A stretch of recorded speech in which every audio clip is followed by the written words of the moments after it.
नमस्कार।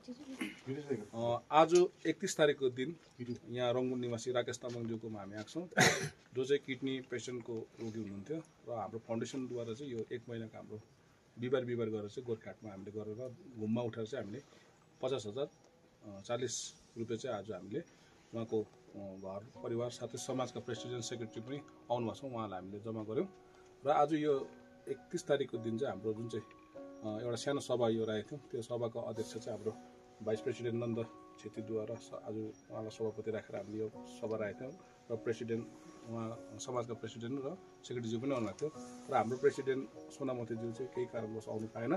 तैपनि आज यो उहाँहरूले जुन चाहिँ हामीले यो कार्य गरेकोमा चाहिँ एउटा सानो सम्बर्धना पत्रले चाहिँ हाम्रो फाउन्डेसनलाई चाहिँ उहाँहरूले सम्मानित गर्नुभयो। यसको लागि चाहिँ उहाँको समाजलाई र हाम्रो सबै जति काम गर्नुभएको छ हाम्रो मेम्बरहरूले जसले खटिदिनु भयो र साथै जोरबङ्गला थाना ओसी र ट्राफिक ओसी स्टेसन मास्टर र जति पनि हाम्रो मेम्बरहरूले हेल्प गरिदिनु भयो, त्यसको लागि चाहिँ हामी सबैजनाको तर्फबाट उहाँलाई चाहिँ एकदमै धन्यवाद चढाउन चाहन्छौँ। धन्यवाद। नमस्ते। म आज आनन्द सङ्घको सभापति साथमा हजुरहरूको जति टिम आउनु भएको छ सेवा समिति उहाँहरूलाई मुरी धन्यवाद। मबाट मात्रै नभएर हामी सम्पूर्ण आनन्द सङ्घबाट उहाँहरूलाई जिन्दगीमा नभन्ने एउटा हामी धन्यवाद दिन चाहन्छौँ। घर परिवार उहाँलाई एउटा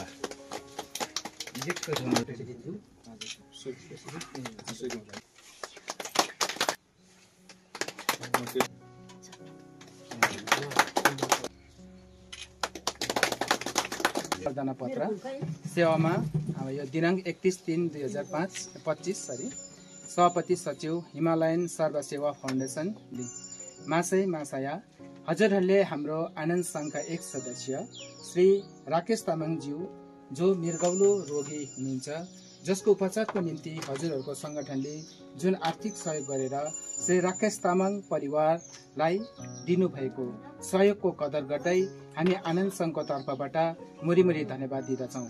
आउने दिनहरूमा पनि हजुरहरूको यो सहयोगी हातहरू सेवा कार्यमा यसरी नै बढिरहोस् र हजुरहरूको यो सङ्गठन अमर र अटल रहिरहोस् भन्ने कामना राख्दछौँ। हजुरहरूले जुन चाहिँ यो एउटा सेवाको कार्यमा अघि बढ्नु भएको छ, एकदमै यो सराहनीय कुरा हो है। तपाईँहरूले अब यहाँ मात्रै होइन, कतिवटा तपाईँहरूले यस्तो सेवा कार्य गर्दै आइरहनु भएको छ है। र भगवान्सँग हामी पनि बिन्ती गर्छौँ आनन्द सङ्घको सम्पूर्ण परिवारबाट हजुरहरूले जुन कार्य गर्दै आउनुभएको छ यो अमर रहोस्, अटल रहोस्, चलिरहोस्।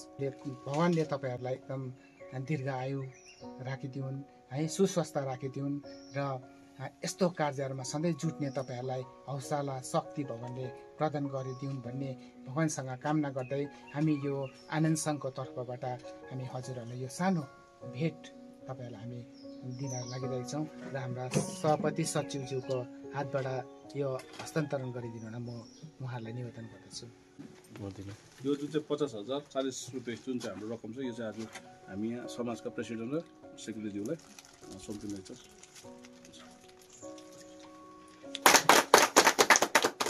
सदासेवा फाउन्डेसनद्वारा जुन चाहिँ रकम हाम्रो आनन्द सङ्घलाई सुम्पिनु भएको थियो, यसै दिनै हामीले त्यही छ नै हामीले फेरि यो रकम चाहिँ 50,040 रुपियाँ 40 रुपियाँ चाहिँ हामीले हाम्रो आनन्द सङ्घको तर्फबाट हाम्रा बिरामी भानिज हाम्रो राकेश तामाङ परिवारलाई हामी सुम्पिरहेका छौँ।